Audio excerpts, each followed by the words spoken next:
சிலபஸை படிக்கணும். அதுக்கு முன்னாடி நீங்கள் எந்த ஸ்டாண்டர்டுக்கான எக்ஸாமை நீங்கள் எழுத போகிறீங்க அதுக்கான சிலபஸை நீங்கள் டவுன்லோட் பண்ணி படிக்கணும்.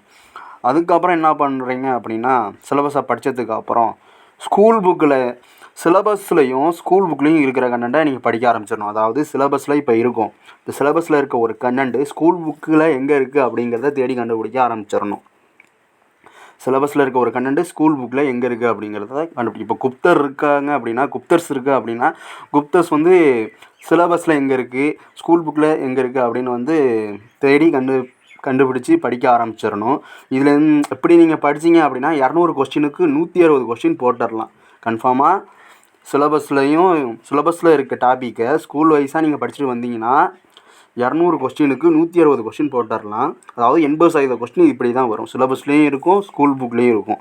அதை நீங்கள் செலக்ட் பண்ணி படிச்சுக்கணும். அதுக்கப்புறம் 2ஆவதாக நீங்கள் என்ன பண்ணுறீங்க அப்படின்னா,